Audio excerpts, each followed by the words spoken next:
ॐ अज्ञानतिमिरान्धस्य ज्ञानञ्जनशलाकया चक्षुरुन्मिलितं येन तस्मै श्रीगुरुवे नमः। श्रीचैतन्यमनोभीष्टं स्थापितं येन भूतले स्वयं रूपः कदा मह्यं ददाति स्वपदान्तिकं। वन्देऽहं श्रीगुरौ श्रीयुतापदकमलं श्रीगुरुन् वैष्णवांश्च श्रीरूपं साग्रजातं सहगण रघुनाथान्वितं तं सजीवं साद्वैतं सावधूतं परिजनसहितं कृष्णचैतन्यदेवं श्री राधा कृष्ण पादान सहगण ललिता श्री विशाखान्वितांश। हे कृष्ण करुणा सिंधु दीनबंधु जगतपते गोपेश गोपिका कांत राधा कांत नमस्तुते। तप्त कांचन गौरांगी राधे वृंदावनेश्वरी विश्वभानुसुते देवी प्रणमामि हरिप्रिये। वाञ्छाकल्पतरुभ्यश्च कृपा सिन्धुभ्येव च पतितानां पावनेभ्यो वैष्णवेभ्यो नमो नमः। जय श्री कृष्ण चैतन्य प्रभु नित्यानंद श्री अद्वैत गदाधर शिवासादि गौर भक्त वृंद। हरे कृष्णा कृष्ण कृष्णा हरे हरे, हरे राम राम राम हरे हरे। नमो विष्णुपादाय कृष्णप्रेष्ठाय भूतले श्रीमते भक्ति वेदांत स्वामिन्निधि नामिने। नमस्ते सारस्वते देवे गौरवाणी प्रचारिणे निर्विशेष शून्यवादी पाश्चात्य देश तारिणे। ओम नमो भगवते वासुदेवाय, ओम नमो भगवते वासुदेवाय, ओम नमो भगवते वासुदेवाय।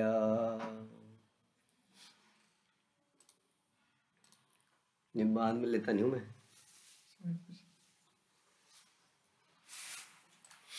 हरे कृष्णा। श्रीमद् भागवतम 7 कैंटो 11 चैप्टर और 15वां श्लोक संख्या। 4 वर्णों के बारे में नारद मुनि बता रहे हैं युधिष्ठिर महाराज को। चतुर्वर्णम मया सृष्टा, भगवान ने 4 वर्णों को बनाया है और इनके कुछ कुछ जीने के नियम बनाए हैं जो जानने बड़े ज़रूरी हैं, क्योंकि हम लोग प्राय मोस्टली हम लोग कुछ लोग ब्रह्मचारी आश्रम में हैं जो बच्चे हैं, और बाकी गृहस्थ आश्रम में हैं या आएंगे, और हो सकता है कुछ लोग आजीवन ब्रह्मचर्य का पालन करें। हम में से कुछ लोग वानप्रस्थ आश्रम के लिए एलिजिबल हैं, अब वो हैं या नहीं ये उनके ऊपर है। तो इन सारे आश्रमों में क्या क्या करना है इसकी चर्चा इस भागवत के कैंटो में दी जाएगी। तो 15वें श्लोक में बताते हैं कि व्यवसायी वर्ग को सदैव ब्राह्मणों के आदेशों का पालन करना चाहिए और कृषि व्यापार तथा गौरक्षा जैसे वृत्तिपरक कर्तव्य में लगा रहना चाहिए। तो व्यवसायी वर्ग जिसको हम वैश्य कह देते हैं, वैश्य समाज, इन सभी को ब्राह्मण के आदेश का पालन करना जरूरी है, चाहे वो वैश्य हो, चाहे वो शूद्र हो, चाहे वो क्षत्रिय हो। वैश्यों के पास कई बार धन का इतना संग्रह हो जाता है कि वो किसी को कुछ मानना बंद कर देते हैं। वो कुछ पूजा पाठ जरूर करते हैं, ऐसा देखा गया है। उसका पर्पस भी होता है कि वो धन जो है बचा रहे। और क्षत्रियों के पास भी अधिक बल आने के कारण उनका भी किसी को मानने का मन नहीं करता है। जब ये किसी को नहीं मानते हैं तो क्षत्रिय जो है वैश्य से धन चुराना चाहता है, लूटना चाहता है, और वैश्य जो है अपने धन की सुरक्षा के लिए क्षत्रियों को एंगेज कर देता है, उन्हें नौकर बना देता है, उन्हें पैसे देता है। और शूद्र जो है सबसे प्रताड़ित रहते हैं, क्योंकि उन्हें हर कोई निचोड़ने की कोशिश करता है। तो इस प्रकार से यदि ये सारे अगर ब्राह्मण के नेतृत्व में रहें और भगवान की सेवा में लगे रहें तो कोई किसी का शोषण नहीं करेगा। किसी ना किसी के पास कुछ ना कुछ ताकत तो है। इवन शूद्र भी कह देते हैं जी हड़ताल, जैसे आपने सुना होगा पीछे काफ़ी समय से, लगभग 100 सालों से नया आंदोलन छिड़ गया। तो उन्होंने कहा जी शूद्र भी शूद्र क्यों रहे, शूद्र ही क्यों पिटे, जब चारों तरफ शोषण हो रहा है तो हम भी क्यों चुप रहे। उन्होंने कहा जी हड़ताल। अब हड़ताल होते ही सारे लोगों का चरमरा गए, क्षत्रिय भी चरमरा गए और वैश्य भी चरमरा गए। क्योंकि शूद्रों ने अगर काम बंद कर दिया तो सब ठप हो गया ना, नीचे का जो इनको हेल्प तो इन्हीं से मिलती थी। तो इस प्रकार से तो यदि ये लोग ब्राह्मण के नेतृत्व में कार्य करें और अपने धन या अपने बल या अपनी सेवा की जो इनके पास सेवा है उससे मदोन्मत्त ना हो जाएं, तो ये लोग सब एक दूसरे की हेल्प कर सकते हैं, हम सब लोग एक दूसरे की हेल्प कर सकते हैं और अल्टीमेटली भगवान के धाम में जा सकते हैं। लेकिन चारों तरफ होड़ लगी है कि ब्राह्मण ग्रेट है, या ब्राह्मण भी ब्राह्मण नहीं रहा इस प्रकार से। ब्राह्मण ने भी सोचा ये मेरी बात सुनते हैं अगर तो ये मुझे पैसा देंगे, तो मैं तुम्हें राय दे रहा हूँ, राय सबसे इंपॉर्टेंट चीज़ है संसार में, इसलिए पैसा लाओ, एक राय के इतने। इस प्रकार हो गया। तो सभी जो है एक दूसरे का शोषण करने लगे और सभी में ये कंपटीशन हो गया कि ब्राह्मण ग्रेट है या शूद्र ग्रेट है या वैश्य ग्रेट है, कौन ग्रेट है। और इस ग्रेटनेस की लड़ाई में सब एक दूसरे को मारते रहे। तो ये समाज का स्थिति बन गई। मुख्यतः इसलिए बनी क्योंकि इन आश्रमों के गुण अर्जित नहीं करे या कर्तव्य को नहीं समझा और ये सोच लिया मैं ये हूँ, तो कोई लिखवाता है जी मैं ब्राह्मण हूँ, कोई लिखवाता है जी मैं ये हूँ, कोई लिखवाता मैं वो हूँ। हाँ, तो यहाँ बता रहे हैं कि व्यवसायी वर्ग सदैव ब्राह्मणों के आदेश पर कार्य करता है और ब्राह्मण जो है एकदम ऐसे मनमाने ढंग से आदेश नहीं देते, वो शास्त्रों के अनुसार आदेश देते हैं। आदेश तो देते हैं लेकिन शास्त्रों के अनुसार, जिसमें सबका हित होता है। वो अपने सेल्फिश डिजायर के लिए कुछ यज्ञ नहीं करवा देते, कुछ जादू टोना नहीं करवा देते, कुछ मंत्र नहीं फुकवा देते। जैसे कि देखा गया है, जैसे ही हम देखते हैं अधिकतर कई सारे ऐसे डॉक्टर हैं जो जबरदस्ती किसी का ऑपरेशन करवा देते हैं। उसी तरह से कई सारे ब्राह्मण भी ऐसे हैं जो जबरदस्ती किसी से पूजा पाठ करवा देते हैं। तुम्हारा तो ये चढ़ा हुआ है, तुम्हारा तो ये चढ़ा हुआ है, ये कर डालो तो कहते ये हो जाएगा। तो ऐसे आदेश वो नहीं देते हैं, देखते हैं शास्त्र क्या कहते हैं और उनमें सबका हित किसमें है, कैसे हर किसी को भगवान की सेवा में लगाया जाए। They are suppose to be expert in that. शास्त्रों के उनको ज्ञाता होना चाहिए और शास्त्रों के हिसाब से सबको जीना है। बाकी जो वर्ग है उन्हें शास्त्रों का इतना ज़्यादा नॉलेज नहीं होगी, श्रद्धा होगी शास्त्रों गुरु वैष्णव के प्रति, लेकिन नॉलेज नहीं होगी। नॉलेज का काम एक्सपर्ट्स आर द ब्राह्मण, ये उस ज्ञान को दूसरों को देंगे और उनके नेतृत्व करेंगे। तो इनके नेतृत्व में एक वैश्य को क्या करना चाहिए, व्यापार कर सकता है, गौरक्षा करनी चाहिए। देखिए वैश्य एक ऐसा संप्रदाय है जो कि बेसिकली पैसा कमाता है, इसलिए इसको व्यापार करना है ना। क्योंकि शूद्र तो पैसा लेता है, जॉब इज शूद्र, इसलिए कहते हैं कली शूद्र संभव। कली में सारे शूद्र हो गए, हम जॉब करते हैं ना, हम सब लोग जॉब करना इस शूद्र का काम है एक्चुअली में, किसी के लिए काम करता है ना वो। और वैश्य जो है बिजनेस व्यापार अपना करता है। क्षत्रिय जो है कर लगाता है, उसकी कोई इनकम का सोर्स नहीं है, कर लगाता है। कर किस पे लगाएगा, कर भी शूद्र पे, इस वैश्य पे लगाता है मेनली, यही कमा रहे हैं। और ब्राह्मण तो कुछ कमा ही नहीं रहा है एज पर द वैदिक प्रणाली, वो तो इनसे जो इनको उनको जो भी इनको दक्षिणा मिल रही है उससे काम चला रहे हैं। तो इस प्रकार से मेनली जो कमाने वाले हैं वो यही है, इसलिए इनके ऊपर एडिड जिम्मेदारी है। हाँ, जिम्मेदारी सबके पास अपने अपनी है, लेकिन जहाँ तक फाइनेंशियल मैटर्स की जिम्मेदारी है वो इन लोगों के ऊपर है कि ये लोग जो है पूरे समाज की मेंटेनेंस करेंगे ताकि समाज चलता रहे। उससे उनका भी लाभ हो जाता है इस प्रकार से। तो इनका उनके ऊपर केवल अपना व्यापार चलाना नहीं, गौरक्षा भी इनके ऊपर है, क्योंकि ये लोग गाय के लिए, मतलब गाय की रक्षा समाज में बड़ी ज़रूरी है। भगवान को ब्राह्मण, वैष्णव और गाय, बस दो ही चीज़ों का नाम आता है। हाँ, दोनों बड़े प्रिय हैं, तो इसलिए गौरक्षा जैसे वृत्तिपरक कर्तव्य में लगे रहना चाहिए। इनके लिए दान देना इत्यादि करना, जो भी दान का भी जो कार्य, मंदिरों का निर्माण है, प्रचार का कार्य है, इसके लिए भी इन वैश्यों को खुल के आगे आना चाहिए। ऑल्दो ब्राह्मण भी जो मिलता है, ब्राह्मण भी अपने पास नहीं रखता, वो भी इन्हीं कामों के लिए दान में ही देता है।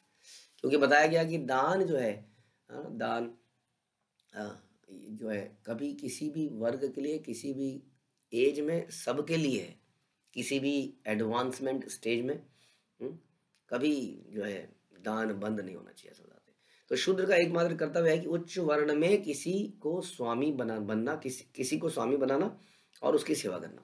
तो जैसे हमने चर्चा करी, शूद्र का काम यह है कि वो किसी के लिए कार्य करता है, व्यापार करने वाला शूद्र नहीं है। हाँ, एज पर द वैदिक सेंस। अभी तो कास्ट के हिसाब से हो गया तो वो तो प्रॉब्लम है। तो बेसिकली जो किसी के लिए काम करता है वो शूद्र है, लेकिन उसमें कोई घबराने की बात नहीं है, क्योंकि शूद्र भी भगवान के धाम में जा सकते हैं। ओके, विकल्प के रूप में ब्राह्मण वैश्य की कृषि, गौरक्षा या व्यापार की वृत्तियां ग्रहण कर सकता है। जो कुछ मांगे बिना मांगे मिल जाए वह उस पर आश्रित रह सकता है।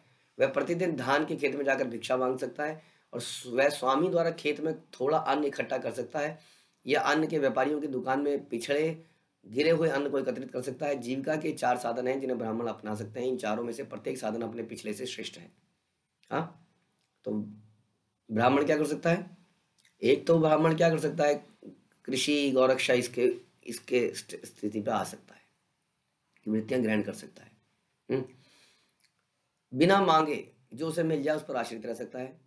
या कुछ कुछ और चीज़ें बता रहे हैं कि धान के खेत में चले जाएं, वहाँ थोड़ा अन्न मांग लिया, या कई बार धान की सफाई करते हुए, ये सब करते हुए धान नीचे गिर जाता है, उसको उठा के अपना जीवन चला सकता है। यानी कि उसके जीवन का फोकस बेसिकली ये नहीं होना चाहिए कि उसको धन अर्जित करना है, क्योंकि धन अर्जित करना और ज्ञान अर्जित करना दोनों में बड़ा समय लगता है।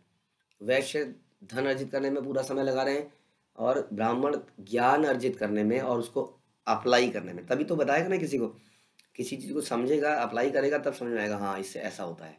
यानी कि जब करना, जब किसी को सिखा रहा है तो जब करेगा तो बताएगा जी जब करते हुए तुम्हें ऐसा होता होगा, तुम्हें ऐसा होता होगा, क्योंकि वो खुद भी कर रहा है तो उसकी नॉलेज रियलाइज नॉलेज होगी। सवेरे उठने के लिए बोलेगा तो खुद भी उठ रहा होगा तभी बोल पाएगा, नहीं तो उसको पता ही नहीं कि सवेरे उठने में क्या क्या दिक्कतें आती हैं। इसी तरह से बाकी सारी चीज़ें भी जो भी वो ज्ञान देता है अपने ऊपर अप्लाई करता है, तो इसमें पूरा समय निकल जाता है सारा का सारा। चिंतन मनन बहुत करना पड़ता है। जैसे एक बिजनेसमैन चिंतन मनन दिन भर करता है अपने व्यवसाय पे, एक ब्राह्मण को भी दिन भर शास्त्रों का अध्ययन, चिंतन मनन, लोगों से बातचीत, इन सब से उसका ये जो है एक्सपीरियंस बढ़ता है, हाँ, भक्ति करने का, कराने का। तो दोनों अपने आप में बहुत ही फुल टाइम जॉब्स हैं। इसलिए वो कभी भी अपना समय इस पे नहीं लगा सकता कि वो धन अर्जित करे, क्योंकि वो धन ही उसको शक कर लेगा, वो कर ही नहीं पाएगा उसके बाद कुछ।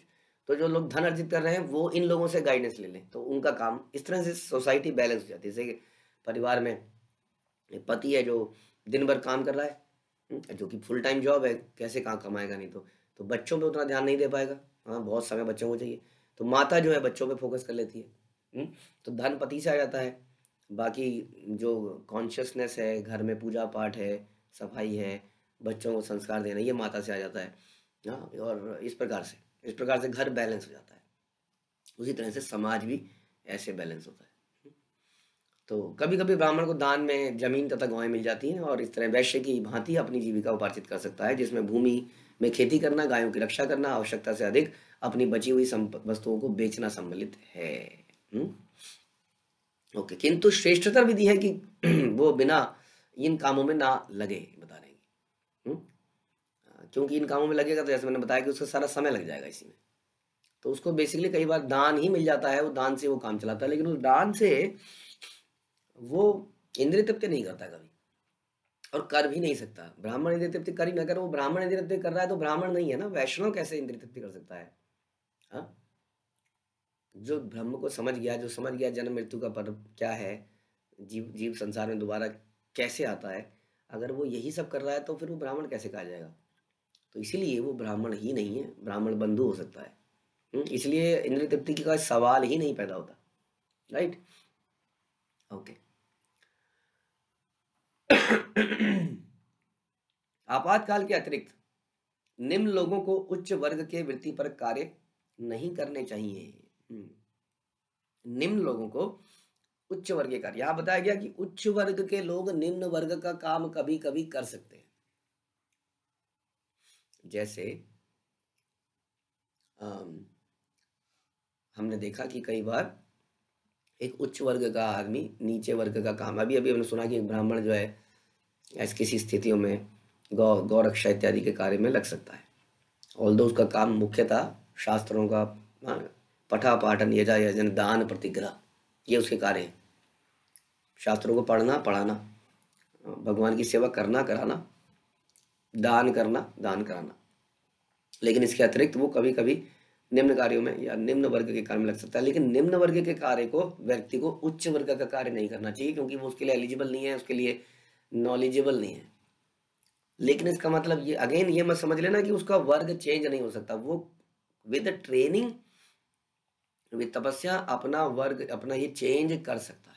जैसे हमने देखा कि परशुराम जी भगवान तो भगवान के अवतार हैं, लेकिन ब्राह्मण है, और ब्राह्मण होकर वो क्षत्रियों का काम उन्होंने मजबूरी में किया। लेकिन क्षत्रिय ब्राह्मण का कार्य नहीं कर सकता, लेकिन वो क्षत्रिय अपने पूरे वर्ग को चेंज कर सकता है। जैसे कि विश्वामित्र, उन्होंने कठोर कठिन तपस्या से ब्रह्मर्षि का पद पाया, अनेक सालों में, बहुत बार, एक बार फेल, दो बार फेल, तीन बार फेल, अल्टीमेटली वो ब्राह्मण बने। तो परिवर्तन करने के लिए उनको पूरा फिर अपना मनोस्थिति, चिंतन मनन का हर चीज को बदलना पड़ेगा। वो क्षत्रिय मनोवृत्ति के साथ ब्राह्मण का काम नहीं कर सकता, उसको सोच को ही बदलना पड़ेगा। इसलिए बड़ा इंपॉर्टेंट है, श्रील प्रभुपाद चाहते थे कि हम लोग ब्राह्मण बने, क्योंकि हेडलेस सोसाइटी हो गई है। ब्राह्मण जो हेड है डायरेक्शन देने के लिए, लेकिन उसको हेड बनने के लिए हमें अपनी सोच को बदलना पड़ेगा, जो कि सबसे मुश्किल काम है। ऐसा लगता है कि बाकी कार्य करना फिर भी पॉसिबल है, खाने पीने की आदतें बदलना, पहनने की आदतें बदलना जब भी करना हो जाता है, लेकिन सोच को बदलना बड़ा मुश्किल हो जाता है। जो हमारी ज़बरदस्त इम्प्रिंट्स हैं हमारे ब्रेन में कि हम किस तरह से सोचते हैं, लेते हैं किसी चीज़ को, तो इसलिए बड़ा इंपॉर्टेंट है। इसलिए हम कहते हैं नित्यम भागवतम सेवया।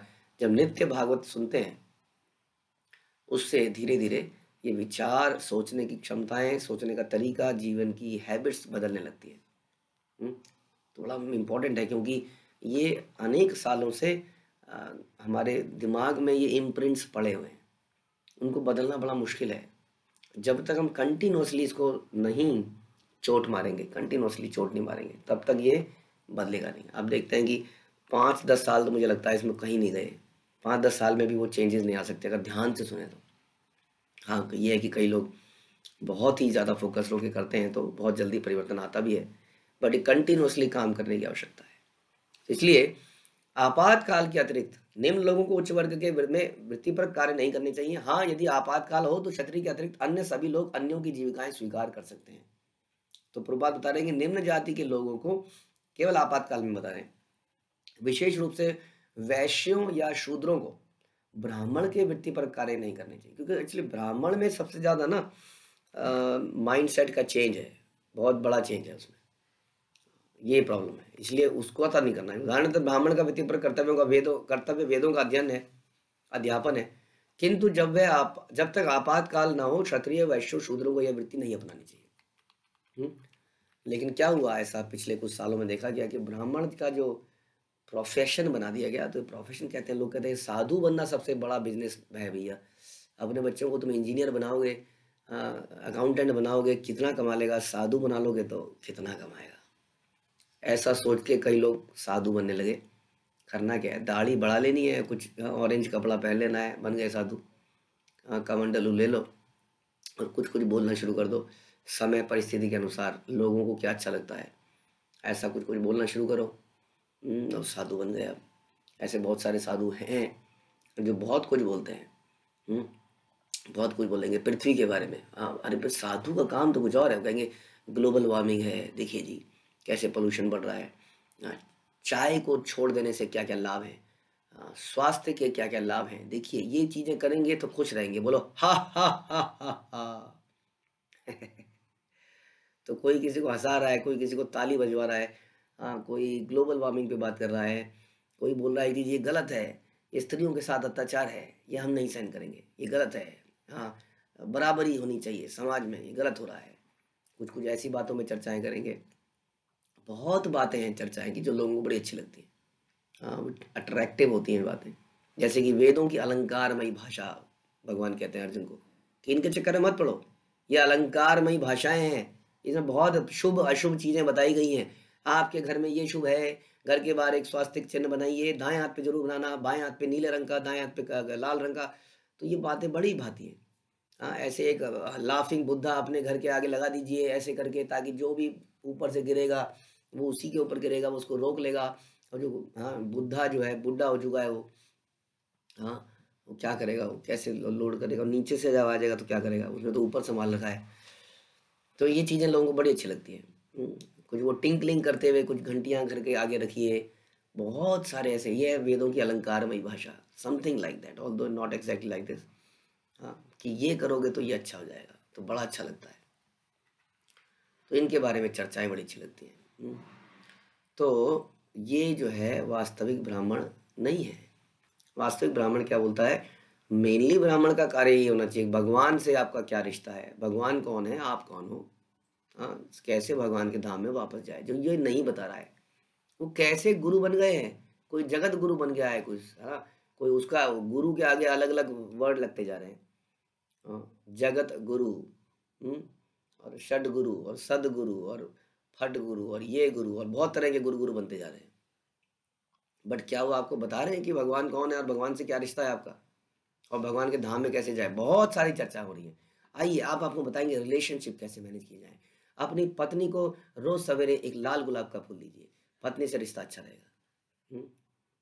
रिश्ते रिश्ते रिश्ते रिश्ते सुनते ही आदमी के इधर से आंसू बहने लगते हैं, दोनों तरफ से इमोशनल हो जाते हैं हम लोग और सुनना चाहते हैं उन चीज़ों को, कैसे मैं रिश्ते बनाऊं, मेरा बेटा, मेरी बहू, और ये सब बातें करके भी लोग बहुत आगे निकल चुके हैं। तो कहीं पर शास्त्र की बात नहीं है, हाँ, कि क्या नियम है जीने के, भगवान को प्रसन्न करने के क्या तरीके हैं, इस बारे में कोई चर्चा नहीं है। कोई सुनना ही नहीं चाहता है तो चर्चा ही नहीं है। तो ये समस्या है, हाँ, इसलिए किसी को ये कार्य नहीं अपनाना चाहिए जब तक वो इसको रियलाइज ना कर चुका हो। ये किताब पढ़ने से नहीं आ सकता है, ध्यान रखिए। ब्राह्मण की अलग ट्रेनिंग ही है उसकी ना, गुरु परंपरा से आदमी इस चीज को समझ पाता है। तो ऐसा नहीं है कि क्षत्रिय अध्ययन नहीं करते हैं, क्षत्रिय ब्राह्मणों के अंतर्गत अंडर रह के या वैश्य ब्राह्मण के अंडर रह के इसी ट्रेनिंग को प्राप्त करते हैं। तो ऐसा है कि दीक्षा, नाम, जप, ये सब इनके लिए भी है, इनको भी अध्ययन है। लेकिन उसी समाज में जहाँ पे लोग शास्त्रों को जानते हैं, सारे लोग ऐसे नहीं होंगे जो शास्त्रों को एक्सप्लेन कर पाएंगे, अपनी चरित्र से दूसरों को सिखा पाएंगे। तो समझ लीजिए वो फिर बाकी कैटेगरी के लोग हैं उसी समाज के अंदर। तो सारा भक्तों का समाज है, क्योंकि सारे ही भगवान के भक्त बनने चाहिए अल्टीमेटली। लेकिन सारे ही भक्त ये काम नहीं करेंगे। नेचुरली कुछ लोग दूसरों को गाइड कर पाएंगे, हाई चरित्र दिखा पाएंगे, और बाकी कुछ लोग अपने आप ही देखोगे, हाँ जी हम व्यवस्था करते हैं सारी, हम मैनेजमेंट देखेंगे। हाँ, तो मैनेजमेंट और सिक्योरिटी का काम नेचुरली जिनके अंदर क्षत्रिय गुण है वो अपने आप उस तरह की सेवाएं ले लेंगे। दूसरे लोग कुछ नहीं कहेंगे, दूसरे लोग कहेंगे जी हम तो आपका बस यहाँ पे झाड़ू लगा लेंगे जी, हम तो झाड़ू लगा के पसंद है, पोछा लगा के पसंद है, उनकी भी बड़ी ज़रूरत है। तो नेचुरली आप देखेंगे लोग ऐसी ऐसी सेवाएं ले लेंगे और वो सब ग्लोरियस हैं, क्योंकि यदि वो सब भगवान के लिए कार्य कर रहे हैं। हमने कई कहानियां आपने सुनी होंगी कि मोची कैसे सेल्फ रिलाइज आदमी था, जिसने बोला कि इतनी बड़ी क्या बात है कि सुई में से भगवान हाथी को निकाल रहे हैं, भगवान कुछ भी कर सकते हैं। तो मोची भी डायरेक्टली भगवान के धाम, ऐसा नहीं कि पहले वो शूद्र बनेगा, उसके बाद वैश्य बनेगा, फिर क्षत्रिय बनेगा, फिर ब्राह्मण बनेगा, फिर धाम में जाएगा। अगर वो शूद्र के रोल में भगवान को टोटली समर्पित हो जाता है। तो अब हमने कभी सुना नहीं कि सबरी जो है प्रवचन देती थी, लेकिन सबरी अपने मतंग ऋषि के आश्रम को रोज साफ करती थी, यही काम था उनका। अपने गुरु की सेवा, वो सारा उनके गुरु का आसन वासन सब साफ, सब पूरा आश्रम को साफ, सब चमकीला बढ़िया कर देना। लेकिन कैसे हमने सुना कैसे चली थी वो झट से। तो वो तो कभी हमने नहीं देखा प्रवचन देते हुए या ज्ञान देते हुए। तो कहने का मतलब है कि इसमें कुछ होड़ नहीं लगनी चाहिए कि मैं ये वाली सेवा करूँगा, ये प्रवचन देने वाली सेवा बढ़िया है, हाँ ये ब्राह्मण बनना है मुझे, ये कोई आवश्यकता नहीं है। अपने अपने रोल को भगवान की प्रसन्नता के लिए यदि हम करेंगे एज पर आवर नेचर, हाँ, चतुर्वर्णम मया षष्ठम गुण कर्म स्वभाव, तो मतलब गुण जो हमारे गुण हैं, जो नेचुरली टेंडेंसीज हैं हमारे अंदर। कई लोग नेचुरली बड़े अग्रेसिव होते हैं, वो किसी को कहीं पर लड़ाई झगड़ा हो रहा होगा तो एकदम चले जाएंगे, हाँ जी रुको जी, हाँ जी क्या बात है भैया बताओ, हाँ। तो नेचुरल टेंडेंसीज है, उसको भी कृष्ण की प्रसन्नता के लिए करेंगे तो वो क्षत्रिय का काम कर सकता है, ठीक है। तो इस प्रकार से यहाँ बताया जा रहा है, लेकिन अपने गुणों के अनुसार ही कार्य करो, दूसरों के गुणों की नकल मत मारो। ये कहने का मतलब है कि यार ये आदमी आता है, प्रवचन देता है, ताली मार के चला जाता है, लोग इसके पीछे हो लेते हैं, मैं यहाँ लगा हूँ पूरी क्राउड मैनेजमेंट में या फेस्टिवल मैनेजमेंट में, मेरा क्या, यही मैं भी यहाँ कल को यहाँ बैठूंगा, हो गया बस बंद करो उसको, अब थोड़ा ट्रेनिंग ले लेता हूँ। वो ट्रेनिंग तो आप ले सकते हैं, लेकिन वो रिगरस ट्रेनिंग वो पूरी मानसिकता को चेंज करने वाली करनी पड़ेगी। फिर किताब पढ़ के बोलने की कला नहीं है सिर्फ, तो ये कहने का मतलब है। ओके, तो यहाँ बता रहे हैं कि यहाँ तक कि क्षत्रिय भी ब्राह्मण के कार्यों को तब तक स्वीकार नहीं कर सकता जब तक आपातकाल ना हो, और यदि वैसा करे तो उसे अन्य किसी से दान नहीं लेना चाहिए। कभी कभी ब्राह्मण लोग हमारे कृष्ण भावनामृत आंदोलन का विरोध करते हैं, जाति ब्राह्मण की बात कर रहे हैं, कि हम यूरोप वासियों को अर्थात मलेच्छों तथा यवनों को ब्राह्मण बना रहे हैं। लेकिन ऐसा तो कहीं नहीं बोला गया कि कौन से देश के लोग ब्राह्मण बन सकते हैं, कौन से देश के नहीं बन सकते हैं। लेकिन यहाँ पर श्रीमद् भागवत में इस आंदोलन को समर्थन मिलता है। इस समय समाज में अव्यवस्था फैली हुई है और हर व्यक्ति ने उस आध्यात्मिक जीवन का अनुशीलन छोड़ दिया है। विशेषता जो ब्राह्मणों के लिए है, जैसे हमने बता दिया, ब्राह्मण समाप्त हो गए हैं, सोसाइटी हेडलेस हो गई है, इसलिए हो सकता है शूद्रों क्षत्रियों सबको ट्रेनिंग दी जाए ब्राह्मण बनने की, उसमें से कोई तो ब्राह्मण बन के निकल पाएगा। ब्राह्मणों की संख्या बढ़ाई जाए, हो सकता है वो शूद्र हो ही ना, लेकिन जैसा समाज में तो कल्चर ही डिफरेंट हो गया ना, समाज में सिस्टम ही दूसरा हो गया, एक तरह का एक माइंड सेट हो गया है, ये पढ़ाई करनी है, उसके बाद ये नौकरी करनी है, उसके बाद शादी करनी है, उसके बाद बर्बादी करनी है। तो ये एक सिस्टम बन गया है। तो इसलिए कोई व्यक्ति इसको सोचने के, उसको क्या कहते हैं, उसको स्टीरियोटाइप्ड हो गया सब कुछ। हाँ बिल्कुल ऐसा ही है। तो ये विचार है, इसलिए ब्राह्मण बनने बंद हो गए या क्षत्रिय बनने बंद हो गए। सबका एक ही पर्पस है, ये पढ़ाई करके इतना पैसा कमाना है, इतना पैसा इन्वेस्ट हो गया मेरे पिताजी का, उससे डबल ट्रिपल चौगुना कमाना है। या किसी सरकारी जॉब में या किसी महकमे में अगर हम चले गए हैं, अगर हम बाई चांस कहीं से रिश्वत दे के पहुँच गए हैं, तो उस रिश्वत का 50 गुना तो कमाना ही है। तो कुछ ऐसा कल्चर बन गया ना। अल्टीमेटली पर्पस सिर्फ पैसा कमाना हो गया है, अपने नेचर के हिसाब से नहीं जा रहा है व्यक्ति वहाँ पर। हाँ, इसलिए आदमी अधिकतर लोग फ्रस्ट्रेटेड रहते हैं अपनी जॉब से, क्योंकि वो उनका नेचर नहीं था, लेकिन पैसा कमाने के लिए वहाँ फंस गए, ऐसा हो गया। इसलिए उनमें से कई सारे लोग ब्राह्मण प्रवृत्ति के हो सकते हैं, लेकिन क्योंकि सिस्टम ही ऐसा बन गया है समाज का, हाँ, कि नौकरी ही करनी है या पैसा ही कमाना है, तो कौन ब्राह्मण, सब ने अपने अपने गुणों को त्याग कर बस यही गधे की तरह चल रहे हैं, हाँ, भेड़ की तरह चल रहे हैं। इसलिए प्रभात कह रहे हैं कि अब समय आ गया है कि नीच तथा अधम को शिक्षित किया जाए, जिससे वह ब्राह्मण बनकर आध्यात्मिक प्रगति का अपना कार्य कर सके। मानव समाज की आध्यात्मिक प्रगति बंद हो चुकी है और इसे आपातकालीन स्थिति समझना चाहिए। बिल्कुल बंद हो चुकी है, सही बात है, जैसा हमने बताया, क्योंकि बिल्कुल माता पिता, हमारे टीचर, सब लोगों का एक ही फोकस है। आप देखिएगा स्कूल के अंदर या घर के अंदर एक ही फोकस है, कैसे ये व्यक्ति बड़ा आदमी बने, दैट मीन्स ज़्यादा सैलरी पैकेज। आजकल कॉलेज में जाने से पहले देखते हैं इस कॉलेज के लोग यार कितना पैकेज कमाते हैं, हाँ, इनके जो एल्यूमनाई है उनके कितने कितने पैकेज लगे। अच्छा, इतने पैकेज लगे हैं तो इस कॉलेज में एडमिशन लूँगा क्योंकि इसके पैकेज सबसे ज़्यादा हैं। इस वाले स्कूल में से सबसे ज़्यादा लोग आईआईटी क्रैक करते हैं तो इस स्कूल के में एडमिशन लेंगे। यानी कि स्कूल में ज्वाइन करने का पर्पस पहले से ही क्लियर है कि पैसा कमाना ही है।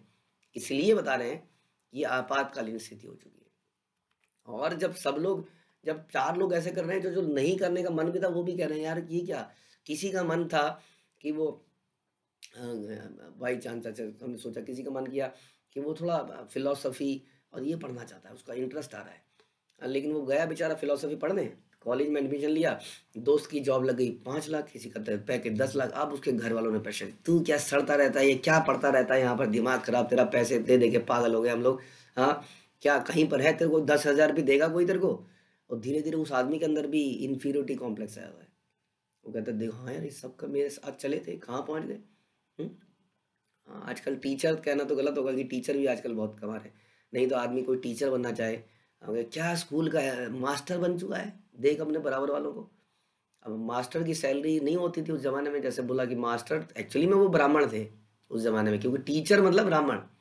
अब नहीं है, क्योंकि अब टीचर मतलब बाकी सारे, क्योंकि टीचर बनने का पर्पस भी अल्टीमेटली पैसा कमाना है। उसका नेचुरली इंटरेस्ट नहीं है कि वो आध्यात्मिक ज्ञान को ले, आध्यात्मिक ज्ञान तो है ही नहीं, खैर तो कोर्स में ही नहीं है तो कहाँ से पढ़ाएंगे। तो इस प्रकार से मैं बता रहे कि आपातकालीन स्थिति है, सब लोग भूल चुके हैं अपने कर्तव्यों। तो आपातकाल में बता रहे हैं यहाँ पर 18, 19 एंड 20, आपातकाल में मनुष्य ऋत, अमृत, मृत, प्रमृत तथा सत्य नृत नामक विभिन्न वृत्तियों में से किसी एक को स्वीकार कर सकता है, किंतु कुकर वृत्ति से कभी नहीं अपनानी चाहिए। उच्चशील वृत्ति में अर्थात खेती से अन्न एकत्र करने की वृत्ति को होता है, इसे ही ऋत कहते हैं। बिना भीख मांगे एकत्र करना अमृत कहलाता है। अन्न की भीख मांगना मृत है, जमीन को जोतना प्रमृत है और व्यापार करना सत्यानृत है। किंतु निम्न पुरुषों की सेवा करना श्रवृत्ति या कुकर वृत्ति कहलाती है। यानी कि निम्न पुरुषों की सेवा नहीं करनी चाहिए करें। हाँ, विशेषतः ब्राह्मणों तथा क्षत्रियों को शूद्रों की निम्न तथा गर्हित सेवा में नहीं लगना चाहिए। हाँ, अब आपकी प्रवृत्ति ब्राह्मण की है, लेकिन आप ऐसे लोगों की सेवा कर रहे हो जो कि शूद्र हैं, क्योंकि समा उनके पास पैसा आ गया। तो ये सब मतलब अनियमितताएं हैं समाज के अंदर, और इसका मुख्य कारण यही हुआ है कि एक तरह का कंपटीशन लगा है कि कौन ज़्यादा कमा पाए, कौन ज़्यादा एंजॉय कर पाए। इसलिए बाकी सारे logics, dos and don'ts ignore कर दिए गए, समाप्त हो गए, और इसलिए समाज का बिल्कुल ही समाज ऐसा हो गया है आज के डेट में। इसलिए बड़ा इंपॉर्टेंट है इसको समझना।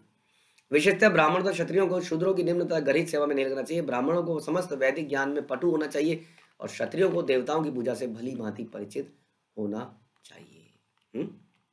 इस प्रकार से तो बता रहे हैं कि जैसा कि भगवद गीता में कहा गया कि चतुर्वर्णम मया सृष्टम गुण कर्म विभागशः। मानव समाज के 4 विभाग प्रकृति के 3 गुण एवं उनके नियत कर्मों के अनुसार भगवान द्वारा निर्मित हुए। पहले मानव समाज को 4 विभागों में बांटा गया, ब्राह्मण क्षत्रिय शूद्र वैश्य। इसका कठोरता से पालन किया जाता था, किंतु वर्णाश्रम सिद्धांत की क्रमिक उपेक्षा के कारण वर्ण संकर जनता उत्पन्न हो गई, और वर्णाश्रम सिद्धांत चौपट हो गया, मिक्सिंग हो गई। इस कलयुग में लगभग हर व्यक्ति शूद्र है, और ब्राह्मण क्षत्रिय वैश्य को ढूंढ पाना बड़ा कठिन हो गया है। यद्यपि कृष्ण भावनामृत आंदोलन ब्राह्मण तथा वैष्णवों का आंदोलन है, किंतु इसके द्वारा दैवीय वर्णाश्रम व्यवस्था की पुनर्स्थापना का प्रयास किया जा रहा है। यानी कि कृष्ण भावनामृत आंदोलन यानी कि इस्कॉन क्या कर रहा है, दैवीय वर्णाश्रम यानी कि इस वर्णाश्रम को स्थापित करने का प्रयास कर रहा है, जिसमें केवल ब्राह्मण नहीं होंगे, बाकी लोग भी होंगे, अशूद्र क्षत्रिय वैश्य सब होंगे, और वो सभी भगवान की सेवा के लिए ये कार्य कर रहे होंगे अपना अपना, जैसा कि ओरिजिनली इसका पर्पस था। तो हम देख पा रहे हैं कि ऐसा बहुत सारे लोग हैं। हम कितने सारे पुलिस डिपार्टमेंट हमारा लेक्चर कराते हैं, हमारे कई सारे भक्त जेलों में जाके भी प्रचार कर रहे हैं। कितने सारे हॉस्पिटल्स में प्रचार हो रहा है, कितने सारे बिजनेसमैन्स इस पे पार्टिसिपेट कर रहे हैं। तो सभी आश्रमों में, सभी जगह पर, जो कि झोपड़ियों में भी प्रचार हो रहा है और बड़ी बड़ी कोठियों में भी प्रचार हो रहा है। तो इन सारे दैवीय वर्णाश्रम स्थापित करने का प्रयास हम कर रहे हैं, और इनमें से कुछ कुछ लोग ऐसे निकल आएंगे जिनकी बुद्धि ऐसी है कि ब्राह्मण बन पाए, यानी कि वो शास्त्रों को में पारंगत हो पाए और दूसरों को समझा पाए। जैसे मैंने बताया, कुछ ऐसे होंगे जो सारे कार्यकाज का एडमिनिस्ट्रेशन संभालने वाले होंगे। तो हर तरह के लोग, जब इतने सारे लोगों को प्रचार किया जाएगा तो उनकी मनोवृत्ति तो डिफरेंट डिफरेंट होगी। तो इस तरह से एक दैवीय वर्णाश्रम बन जाएगा, और एक ऐसा सोसाइटी बन जाएगी जिसमें हम सारी ज़रूरतों को पूरा कर रहे हैं, अपने आप ही अंदर पूरा कर रहे हैं। This was the purpose of शिला प्रभुपाद। वो इसको करना चाहते थे, उन्होंने इसको करके दिखाया। प्रभुपाद ने बहुत सारी फार्म कम्युनिटीज़ भी बनाई, जिसमें लोग कृषि कर रहे हैं, खेती कर रहे हैं, गौ रक्षा कर रहे हैं। तो इस प्रकार का वर्णाश्रम सिस्टम उन्होंने स्थापित किया, और ये बड़ा ज़रूरी है। कहने का मतलब है कि जाति बिरादरी इसकी स्थापना की बात नहीं कर रहे हैं, बार बार हम यही कह रहे हैं, लेकिन ये वर्णाश्रम सिस्टम होना चाहिए जिसमें हमारी सेवाएं इस प्रकार से डिवाइडेड है कि कोई इस प्रकार का काम कर रहा है, और कई बार गलत सेवा लग जाती है आदमी की, उसकी प्रवृत्ति ऐसी नहीं है कि वो क्राउड मैनेजमेंट कर पाए। वो बिल्कुल ऐसा व्यक्ति था, वो कह रहा प्रभु जी प्लीज़ लाइन में गया, सबको हाथ ही जोड़ा, पूरी लाइन इधर उधर हो गई। अब उसकी प्रवृत्ति नहीं है ऐसी। अब एक आया एकदम 6 फुट का आदमी आया, प्रभु जी लाइन में लगिए, लाइन में। उसको देख के जी जी प्रभु जी, है ना। तो वो क्षत्रिय बनने के लिए ज़्यादा उपयोगी है। तो कई बार सेवाएं गलत लग जाती हैं, तो क्या होता है, थोड़े ही समय बाद वो रीएडजस्टमेंट होती है और आदमी अपनी नेचुरल जगह में जाके फिट हो जाता है over a period of time. तो इस प्रकार से ये सोसाइटी जो है बैलेंस हो जाती है कि हर व्यक्ति जैसा उसका नेचर है, जैसे उसकी बुद्धि है, उस कार्य को करता है। लेकिन सबके कर्तव्य अब बड़ा डिटेल में हम सुनेंगे। अभी तो हमने हाई लेवल पे सुना है, अभी नारद मुनि अब डिटेल में घुसेंगे, और सुन के हमारे कान खुल जाएंगे एकदम से, ये क्या, हमने ये नहीं सोचा था कि इतना ज़्यादा है। तो ब्राह्मण के और थोड़े बताएंगे कि ब्राह्मण के क्या लक्षण हैं, ब्राह्मण के क्या कार्य हैं, और इस तरह से एक एक आश्रम के बारे में चर्चा करेंगे। हरे कृष्ण। श्रील प्रभुपाद की जय। ग्रंथराज श्रीमद् भागवतम की जय।